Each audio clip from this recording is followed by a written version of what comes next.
Welcome to the Blender Basics video tutorial series. This is Chapter 5, Setting Up a World. My name is Jim Chronister, and you can download the Blender Basics Classroom Tutorial Book from www.cdschools.org/cdhs. Go to Staff, My Name, and it will take you to the pages where you can find the Blender Basics and related files. Today we're going to work on setting up a world. How can you control a world in Blender? It's actually a pretty simple process, and you have some pretty neat factors that you can play with in Blender. So let's open up an existing file. We're going to open up our landscape scene, our lighthouse landscape scene. Actually, our just basic landscape. Okay, so what can we do? When we hit F12 right now, what do we really see? Not too much. We see this gray to white background. Not very much going on with the world right now. So how do we mess with a basic world? Okay, well, if you look at your Blender scene settings, you'll find a picture of a small earth up here in your properties buttons. If I click on that, this goes to your basic world settings. And by default, Blender is usually going to come downloaded with a basic world already created for you. Right now, it's just a gray one. In previous versions, it used to be a fade from blue to a white, but we got this now. So what do we have to work with here? Let's look at our world settings to begin with. Basically, you have world. You have something here called paper. It's going to flatten it and make it look like you have basically a still background image, like you put a piece of paper behind it with a picture on it.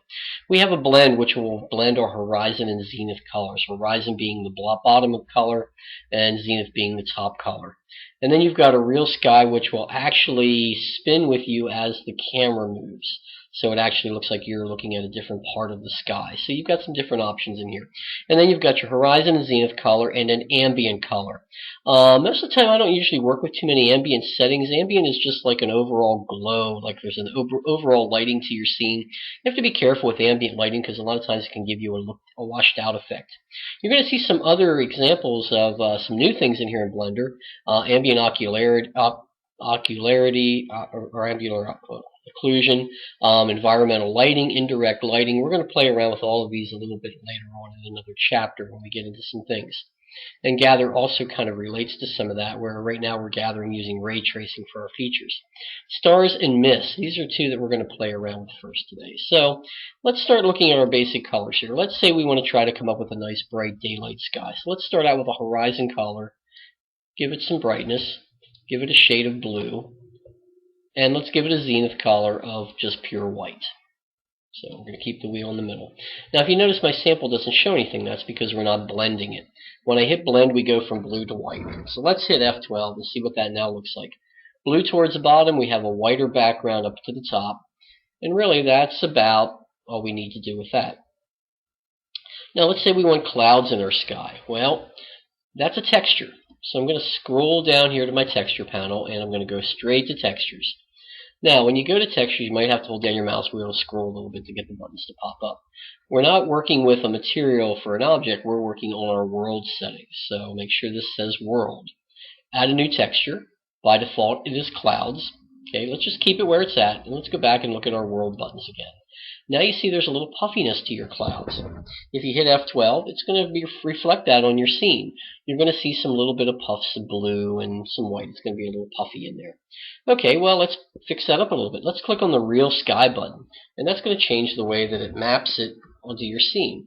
And when we hit F12 again, you'll see the blue, and you'll see that little bit of puffiness showing some basic clouds.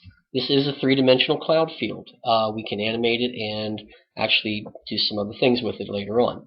So let's go back to our texture panel. Let's try a different map base. If you notice, we're mapping it in clouds. There's my preview. But if I keep going down through this list, I'm going to get to the cloud panel, and I can change my noise basis. Let's go to the F1 texture. When I hit F12 now, you're going to see a different texture mapping. Okay, it's going to be a little bit different. Okay, and you can come up with some different things. The F2, F1, that looks pretty neat too. That gives you kind of a puffier cloud effect. You can work with that. Now they're all pretty even in size. I know a lot of times clouds are kind of stretched out. So how can I change that? Well, I can go here to the size. I can do my mapping of my size here and stretch it out. Rather than do it here in the textures, I'm going to go to the world settings and take care of it here.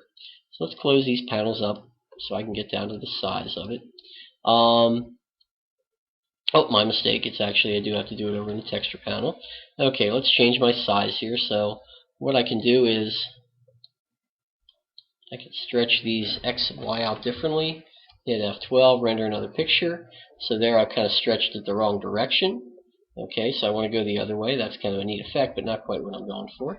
So let's go for like a 0.5 for the X, and let's go for like a 2 for the Y. Hit F12. Let's render out another picture here.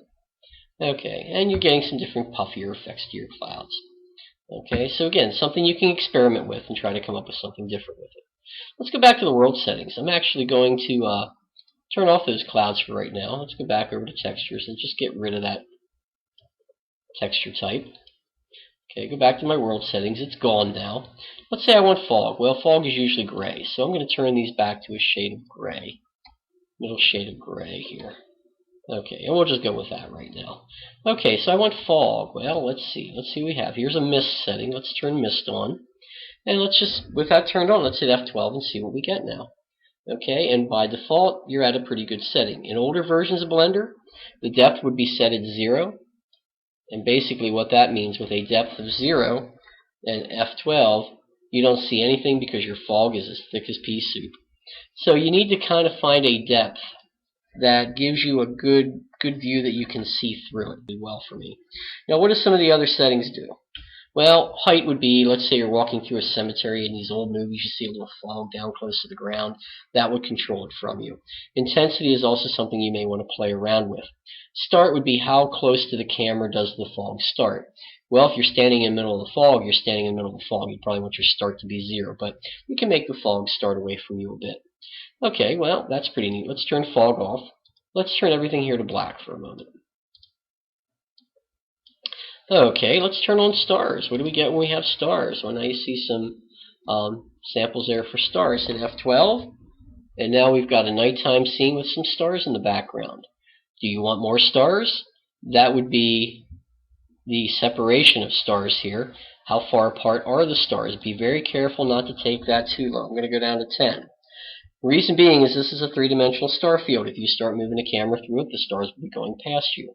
I have seen people change their camera distance or take the separation down too low, and you basically lock up your computer because you're trying to render way too many stars. You're trying to render millions of stars on your scene, and it's just going to take forever to try to render them. So whenever you make steps with the camera distance, or also with the star settings, do it in small increments to make sure you don't put way too many stars on.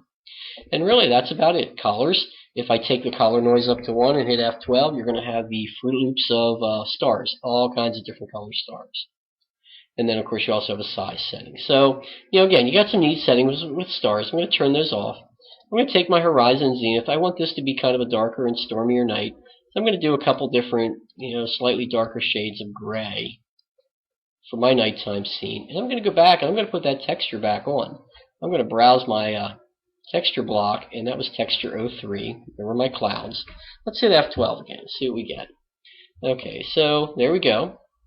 I've got my gray, I've got some clouds in there. Maybe I want some slightly different shades of gray in here. Let's make this be a little bit of a darker gray. Okay, now I would actually see a little bit of a cloud texture in there. And now I'm also going to turn mist on so that I'm using this puffiness with the mist, because again, this is a three-dimensional cloud field. So if I turn on mist, hit F12, now I've got a dark and stormy night. And those are the basics of working with your world settings. Again, read the chapter. There's a little bit more in the chapter that will help you out with this a little bit better. Thank you.